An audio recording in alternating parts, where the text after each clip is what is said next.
मेरा नाम रिद्धि है। मेरा जन्म एक गरीब परिवार में हुआ था। मेरे परिवार में मैं और मेरी माँ रहते थे। वो एक काली रात थी। मैं और मेरी माँ आंगन में खाट पर सोए हुए थे। बादल इतने गहरे और काले थे कि न तो चांद दिख रहा था और ना ही तारे दिखाई दे रहे थे।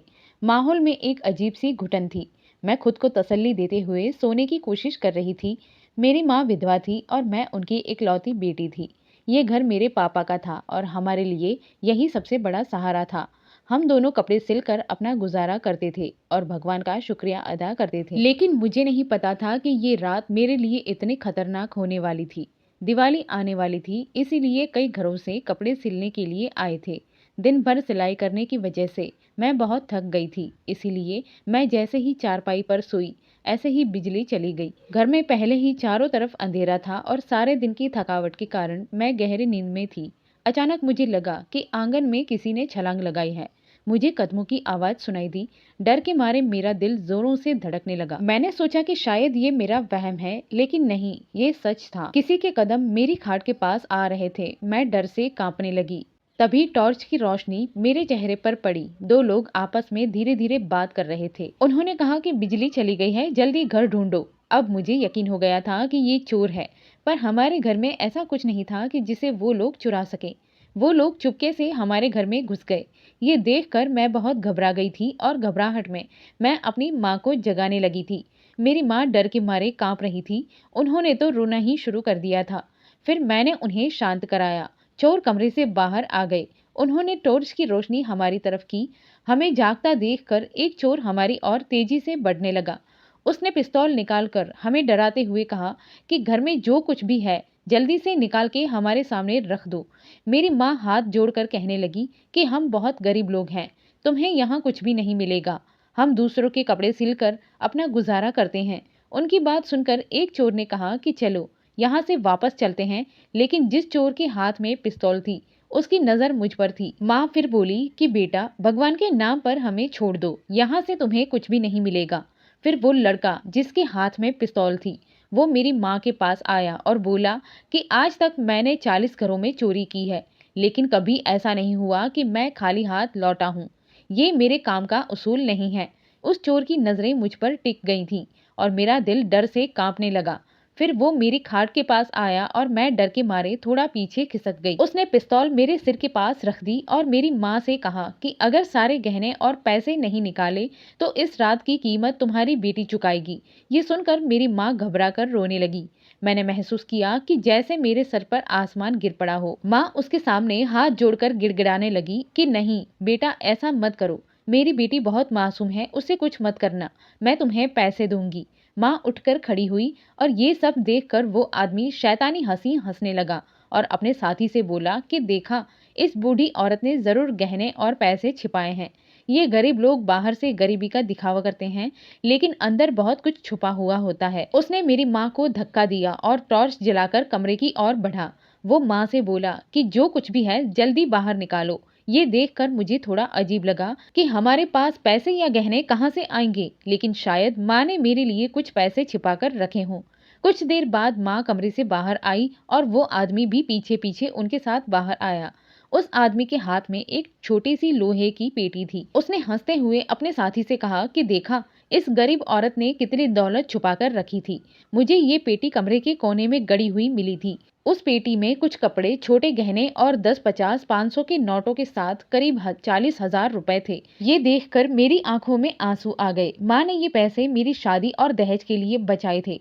वो आदमी पैसे और गहने निकालकर अपने साथी को दे रहा था। फिर उसने टॉर्च की रोशनी मुझ पर डाली और मुझे देखकर शरारती अंदाज में मुस्कुराया। वो पेटी का ताला तोड़कर उसे खोलने लगा। मेरे दिल में डर और गुस्से का मिला जुला एहसास था। सारा पैसा और गहने लेकर वे बाहर जाने लगे। तभी अचानक तेज बारिश शुरू हो गई। बिजली कड़कने लगी और तेज हवाएं चलने लगी। बारिश इतनी तेज थी कि कुछ ही पलों में हम सब भीग गए। उनमें से एक चोर बोला कि ये बारिश बहुत खतरनाक है, ऐसे में बाहर जाना मुश्किल होगा। फिर दूसरे ने कहा कि तुम दोनों कमरे में जाओ, हम बाहर ही रुकेंगे, बारिश रुकते ही हम निकल जाएंगे। मैं और माँ कमरे की ओर बढ़ने लगे। तभी उनमें से एक लड़के ने, जिसके हाथ में पिस्तौल थी, उसने मेरा हाथ पकड़ लिया। वो लड़का काफी घमंडी और हिंसक लग रहा था। उसने कहा कि मेरा इरादा बदल गया है। तुम पहले जितनी सुंदर लगती थी, अब उससे भी ज्यादा खूबसूरत दिख रही हो। ये सुनकर मुझे गुस्सा आ गया। तभी उसके दोस्त ने उसे समझाने की कोशिश की और कहा कि इन्हें जाने दो, हमने सामान और पैसे ले लिए हैं। लेकिन वो लड़का अपनी हरकतों से बाज नहीं आया। उसने मेरा हाथ और कसकर पकड़ लिया। जब मैंने अपना हाथ छुड़ाने की कोशिश की तो उसने कहा कि तुम्हें अपने घमंड पर बड़ा भरोसा है, लेकिन मैं तुम्हें दिखाऊंगा कि मैं क्या कर सकता हूँ। ये सुनकर मेरा गुस्सा और बढ़ गया। मैंने कहा कि अगर तुमने कुछ गलत किया तो तुम्हें पछताना पड़ेगा। उसने मेरी ओर देखकर ठहाका लगाया और बोला कि मुझे तुम्हारे गुस्से से डर नहीं लगता। अगर मैंने तुम्हें मार दिया तो क्या कर लोगी? इतने में बिजली चमकी और उसके चेहरे पर से रुमाल हट गया।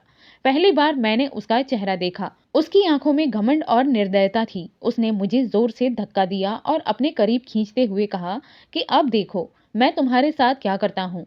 तुम खुद मेरे पास आओगी। ये सब देखकर मेरी माँ हाथ जोड़कर गिड़गिड़ाने लगी और कहने लगी कि मेरी बेटी को छोड़ दो। उसने तुम्हारा क्या बिगाड़ा है? जो चाहिए था तुमने ले लिया है। मेरी बेटी के अलावा मेरा कोई सहारा नहीं है। उसे कुछ मत करो। वो लड़का थोड़ी देर के लिए पीछे हट गया और पिस्तौल माँ के सिर पर तान दी। उसने धमकी दी कि या तो मेरी बात मान लो या तुम्हारी माँ की लाश देखोगी। मैं पत्थर की तरह खड़ी थी। मेरी माँ ने मुझसे कहा कि बेटा इसकी बात मत मानो, मुझे मर जाने दो, लेकिन इसकी बातों में मत आना। लेकिन मैं अपनी माँ को अपनी आंखों के सामने मरते हुए कैसे देख सकती थी? मैं अंदर से टूट चुकी थी। आखिरकार मैंने उस लड़के से कहा कि मैं तुम्हारी हर बात मानने के लिए तैयार हूँ, बस मेरी माँ को कुछ मत करो। ये सुनकर वो लड़का जोर से हंसने लगा। उसने पिस्तौल माँ के सिर से हटाई और मुझे कमरे में ले गया। वो लड़का अपने साथी की बात सुनने को तैयार नहीं था। गुस्से में उसने कहा कि तुम्हें मेरा गुस्सा नहीं पता। अगर तुमने मुझे रोका तो ये सारी गोलियां तुम्हारे सीने में उतार दूंगा। फिर वो लड़का चुपचाप मेरी माँ के पास खड़ा हो गया और मैं कमरे में चली गई। कुछ घंटों बाद वे दोनों लड़के हमारे घर से चले गए, लेकिन उस रात ने मेरी इज्जत पर ऐसा धब्बा लगाया जिसे मैं कभी मिटा नहीं सकी। मुझे लगा जैसे मैं पत्थर बन गई हूँ। मेरी माँ मेरे पास बैठकर लगातार रो रही थी। वो कह रही थी कि अगर मुझे पता होता कि मेरी बेटी को इसकी कीमत चुकानी पड़ेगी तो मैं खुद मर जाती। मैंने कुछ नहीं कहा। मेरे पास कहने को शब्द ही नहीं थे। उस लड़के का चेहरा मैंने बस एक बार देखा था, जब बिजली की चमक में उसकी शक्ल नजर आई थी, लेकिन वो चेहरा मेरे दिमाग पर गहराई से छप गया था। मैं उसे चाहकर भी भुला नहीं सकी। मेरी आंखें सूखी थीं, लेकिन मेरा दिल और आत्मा जोर जोर से रो रहे थे। रात का अंधेरा खत्म हो गया था और सुबह हो गई, लेकिन मेरे नसीब में छाई काली रात खत्म होने का नाम नहीं ले रही थी।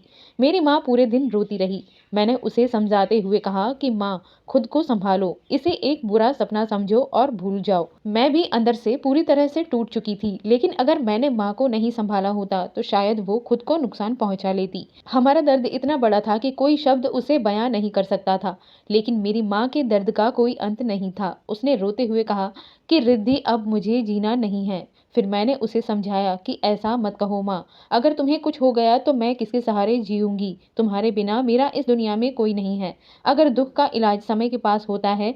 कुछ दिनों बाद माँ ने रोना बंद कर दिया और हम दोनों ने दोबारा सिलाई का काम शुरू कर दिया। हमने उस डरावनी रात की बात किसी को नहीं बताई। 1 महीने बाद मुझे कमजोरी महसूस होने लगी। मुझे चक्कर आते थे और मन खराब रहता था। माँ ने ये सब देखा और चिंता में पड़ गई। उसने किसी डॉक्टर को नहीं दिखाया, लेकिन धीरे धीरे बात फैल गई। मेरी सबसे बड़ी डरावनी शक सच हो गया। मैं प्रेग्नेंट हो गई थी। माँ ये सुनते ही फूट फूट कर रोने लगी। उसने कहा कि अब इस बात को छिपाना मुमकिन नहीं है, तुम्हारी जिंदगी बर्बाद हो गई है। मैंने कहा कि माँ, मुझे अबॉर्शन करवाना है। माँ ने रोते हुए कहा कि आजकल अस्पतालों में इसके लिए कई नियम हैं, डॉक्टर ये करने को तैयार नहीं होंगे, और अगर तैयार हुए भी तो पैसे बहुत मांगेंगे। लेकिन हमारे पास तो अब एक पैसा भी नहीं बचा है। जो भी बचत थी वो उन लोगों ने लूट ली है। अब मुझे अपने ही शरीर से घिन होने लगी थी। मैं उस इंसान का चेहरा नहीं भुला पा रही थी। मैं चाहकर भी उसे नहीं भूल पा रही थी। लेकिन हकीकत ये थी कि मैं एक नाजायज बच्चे की माँ बनने वाली थी। मेरी माँ ने बहुत कोशिशें की कि किसी तरह ये बच्चा गिर जाए, लेकिन उसकी सारी कोशिशें बेकार गई। फिर एक दिन मोहल्ले की एक औरत हमारे घर आई। माँ ने उसे मेरी प्रॉब्लम बताई। फिर वो औरत बोली कि मैं एक अच्छे लड़के को जानती हूँ, वो सीधा और नेक लड़का है। उम्र थोड़ी ज्यादा है, लेकिन इतना भी नहीं कि कोई एतराज करे। हो सकता है कि वो रिद्धि को अपनाने के लिए तैयार हो जाए। माँ के पास अब यही एक आखिरी उम्मीद बची थी। एक दिन मेरी माँ ने कहा कि रिद्धि, मैंने उस लड़के के रिश्ते के लिए हाँ कर दी है। उन्होंने दहेज में कुछ नहीं मांगा और जल्दी शादी करना चाहते हैं। ये सुनकर मैं हैरान रह गई। माँ ने समझाया कि बेटा, मैं बीमार रहती हूँ और मुझे नहीं पता कि मैं कब तक जिंदा रहूंगी। अगर मुझे कुछ हो गया तो तेरा क्या होगा। मैं चाहती हूँ कि तू जल्दी से अपने घर चली जाए ताकि मैं बेफिक्र होकर मर सकूं। माँ की बात सुनकर मैं चुप हो गई। हमारे पास कोई रिश्तेदार नहीं था। माँ ने मुझे पालने के लिए बहुत मेहनत की थी। अब वो मेरी शादी करके अपनी जिम्मेदारी पूरी करना चाहती थी। पड़ोस की एक औरत ने कहा कि लड़का बहुत अच्छा है, वो भी जल्दी शादी करना चाहता है और दहेज की कोई मांग भी नहीं है। माँ ये सुनकर और भी खुश हो गई। माँ ने कहा कि तुम्हें पता है कि मैं किस हालत में हूँ। उस पर माँ ने कहा कि बेटा, ये शादी तेरी इज्जत और इस बच्चे के लिए ज़रूरी है। उस मासूम बच्चे का क्या दोष है, उसे दुनिया में आने का पूरा हक है। शायद भगवान ने ये रिश्ता भेजकर तेरी मदद करनी चाहिए हो। और वो लड़का भी मुझसे शादी करने के लिए तैयार था। शादी बहुत ही सादगी से हुई थी। सिर्फ कुछ पड़ोसी और मेरे पति के दोस्त शादी में शामिल हुए थे। मैंने अपने पति को ठीक से देखा भी नहीं था। मेरे लिए ये शादी बस एक समझौता थी। मुझे अपने पेट में पल रहे बच्चे को समाज में एक नाम देना था। शादी के बाद जब हम उनके घर पहुंचे तो मैंने देखा कि घर पर ताला लगा था। उन्होंने बताया कि वो घर में अकेले रहते हैं। जब हम अंदर गए तो उन्होंने मुझे बिठाया और दरवाज़ा बंद कर दिया। मैं सोच रही थी कि अब सच बताने का वक्त आ गया है। जब उन्होंने मेरा घूंघट उठाया तो मैं उन्हें देखकर हैरान रह गई। वो इंसान मेरे पिता की उम्र का था। उनकी उम्र करीबन 55 साल की थी। वो भी चौंक गए और बोले कि तुम तो इतनी छोटी हो। मैंने उस औरत से कहा था कि मुझे किसी विधवा या अनाथ औरत से शादी करनी है जो मेरा घर संभाल सके। मुझे नहीं पता था कि वो मुझे इतनी छोटी लड़की से शादी करवा देगी। अगर मुझे पता होता तो मैं ये शादी कभी नहीं करता। मुझे माफ़ कर देना। मैंने एक लंबी सांस ली और कहा कि अब इससे कोई फ़र्क नहीं पड़ता। मैं आपकी सेवा करूंगी, लेकिन पहले मुझे आपको अपना सब सच बताना होगा। तभी अचानक मेन गेट का दरवाज़ा ज़ोर से बंद होने की आवाज़ आई। मेरे पति ने घड़ी देखी और उनके चेहरे के भाव बदलने लगे। तभी किसी ने ज़ोर-ज़ोर से हमारे कमरे का दरवाज़ा खटखटाया। मेरे पति बोले कि मेरा बेटा आ गया है। जब मेरे पति ने दरवाज़ा खोला तो जो व्यक्ति सामने खड़ा था उसे देखकर मैं हैरान रह गई थी। ये वही लड़का था जिसने 1 महीने पहले मेरी ज़िंदगी तबाह कर दी थी। वो भी मुझे देखकर पत्थर बन के खड़ा था। मेरे पति ने कहा कि ये तुम्हारी नई माँ है। ये सुनकर उसका चेहरा और भी सफ़ेद पड़ गया। मैं पूरी तरह से हैरान रह गई थी। मुझे समझ नहीं आ रहा था कि ये सब कैसे हो रहा है। वो लड़का तुरंत किचन में चला गया और वहीं बर्तनों के टूटने की आवाज़ें आने लगी। मेरे पति ने कहा कि वो मेरा बेटा है, लेकिन वो घर पर कम ही रहता है। मैंने उसे कई बार समझाया कि वो कुछ काम करे, लेकिन वो सुनता ही नहीं। अगर वो सही होता तो मैं उसकी शादी करा देता, लेकिन उसकी हालत देखकर मैंने खुद शादी करने का फैसला किया। मैंने अपने पति की तरफ देखा, लेकिन मैं उनसे कुछ नहीं कह पाई। मैं उन्हें ये कैसे बताती कि उनके बेटे ने ही मेरी ज़िंदगी बर्बाद की है और जो बच्चा मेरे पेट में है वो उन्हीं का नाजायज़ बेटा है। अगले दिन जब मैं रसोई में काम कर रही थी, तब वो लड़का मेरे पास आया और बोला कि तुझे शर्म नहीं आती? तूने मेरे पिता से शादी कर ली, जो तेरे पिता की उम्र के हैं। मैंने उससे शांति से कहा कि लेकिन जो तुमने मेरे साथ किया उसका क्या? अब तुम्हारे पिता मेरे पति हैं और इसीलिए अब तुम मेरे बेटे हो। ये सुनकर उसकी आंखें गुस्से से लाल हो गई और उसने कहा कि तुम मेरे पिता के साथ नहीं रह सकती। मैं उसकी तरफ देखकर मुस्कुराई और फिर जोर से हंसने लगी। वो मेरे हाव भाव देखकर वो हैरान रह गया। मैंने कहा कि कल रात तक मैं यही सोच रही थी कि भगवान ने मेरे साथ ऐसा क्यों किया, लेकिन अब मुझे जवाब मिल गया है। भगवान ने तुझे सजा देने के लिए ही तेरा बच्चा इस घर में रखा है। अब तेरे पिता उसे अपना नाम देंगे। ये सुनकर उसका चेहरा बिल्कुल सफेद पड़ गया था। वो पीछे हट गया। मैंने कहा कि अब तुझे अपनी ही औलाद को भाई या बहन कहकर बुलाना पड़ेगा और मैं प्रार्थना करती हूँ कि मेरे पेट से लड़की पैदा हो ताकि तुम्हारे किए गए अन्याय का बदला भगवान तुम्हारी बेटी के साथ ना करे। ये सुनकर वो घुटनों के बल बैठ गया और जोर जोर से रोने लगा। वो बार बार ये कह रहा था कि मैंने ये क्या किया, मुझसे क्या हो गया। फिर उसने अपना सिर दीवार पर पटकना शुरू कर दिया। मैं उसे उस हालत में छोड़कर कमरे में चली गई। मेरे दिल में उसके लिए अब भी बहुत गुस्सा और घिन भरी हुई थी। जब मैंने अपने पति से पूछा कि उन्होंने मेरे जैसी विधवा और एक बच्चे की मां बनने वाली औरत से शादी क्यों की, तो उनके जवाब ने मुझे हैरान कर दिया। उन्होंने कहा कि मुझे तुम्हारे बारे में सब कुछ पता है।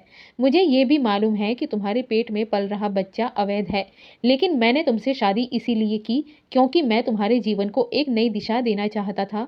उनकी बात सुनकर मेरे पैरों तले से ज़मीन खिसक गई। मुझे विश्वास ही नहीं हो रहा था कि उन्हें मेरे अतीत के बारे में सब पता होने के बाद भी उन्होंने मुझसे शादी की। मैं उनसे और आगे पूछने ही वाली थी कि उन्होंने कहा कि मैंने तुमसे शादी इसीलिए की थी क्योंकि मुझे तुम्हारी मासूमियत, तुम्हारा संघर्ष और तुम्हारी ईमानदारी पसंद आई। हर किसी का अतीत होता है, लेकिन मैं तुम्हारे भविष्य का हिस्सा बनना चाहता हूँ। मुझे इस बात से फ़र्क नहीं पड़ता कि तुम्हारा बच्चा किसका है। मैं उसे अपना नाम देने के लिए तैयार हूँ और उसे अपना बेटा मानूंगा। उसकी बात सुनकर मेरी आंखों में आंसू आ गए। मैं समझ नहीं पा रही थी कि भगवान ने मेरे जीवन में ऐसे व्यक्ति को क्यों भेजा जो मेरे साथ इतना अच्छा है। उन्होंने आगे कहा कि मुझे पता है कि समाज तुम्हारे अतीत को लेकर सवाल उठाएगा, लेकिन मैं तुम्हारे और तुम्हारे बच्चे के साथ खड़ा रहूंगा। मुझे इस दुनिया में और किसी की परवाह नहीं। मैंने ये शादी इसीलिए की ताकि तुम्हें और तुम्हारे बच्चे को एक नई पहचान मिले। उनकी बातें सुनकर मेरा दिल भर आया था और मैंने अपने मन में ठान लिया था कि अब मैं अपने नए पति और अपने बच्चे के साथ एक नई शुरुआत करूंगी।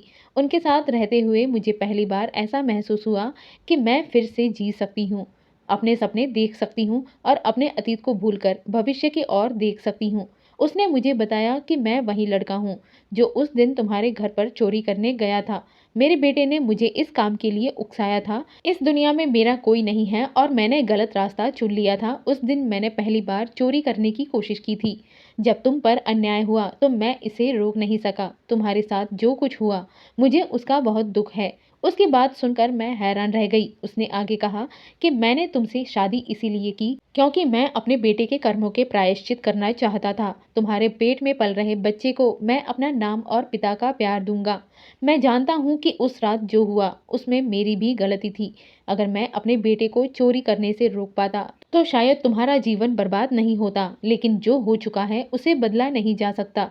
मैं बस इतना कर सकता हूँ कि तुम्हें और तुम्हारे बच्चे को आने वाले समय में हर खुशी दूँ। उसने मुझसे माफ़ी मांगते हुए कहा कि मैंने उस रात के बाद से सभी बुरी आदतें छोड़ दी हैं। मैंने अपना जीवन सुधार लिया है। मैंने अपने घर का आधा हिस्सा बेचकर कपड़ों की दुकान शुरू की और कड़ी मेहनत से जीवन को नए सिरे से शुरू किया है। मैं चाहता हूँ कि तुम मुझे माफ़ कर दो ताकि मेरे दिल को सुकून मिल सके। उसकी सच्चाई और पछतावे को देखकर मैंने उसे माफ़ कर दिया। आज मैं अपने पति के साथ बहुत खुश हूँ। वो मेरी और मेरे बच्चे की बहुत परवाह करते हैं और हमें हर खुशी देने की कोशिश करते हैं। मैंने अपनी माँ को भी अपने साथ बुला लिया है और हम सब एक परिवार की तरह खुशी खुशी रहते हैं। भगवान ने मुझे एक प्यारा बेटा दिया है जिसे मेरे पति ने हमेशा अपने बच्चे की तरह प्यार दिया। मेरे बेटे के लिए उनका प्यार कभी कम नहीं हुआ। उन्होंने उसे पिता का नाम और प्यार दोनों दिया। आज हमारा परिवार बहुत खुश है। ये कहानी उस बात की सीख है कि सच्चे पश्चाताप और ईमानदारी से जीवन में बदलाव लाया जा सकता है। अगर आपको हमारी ये कहानी अच्छी लगी हो तो इसे जरूर शेयर करें। आपका कीमती समय देने के लिए धन्यवाद।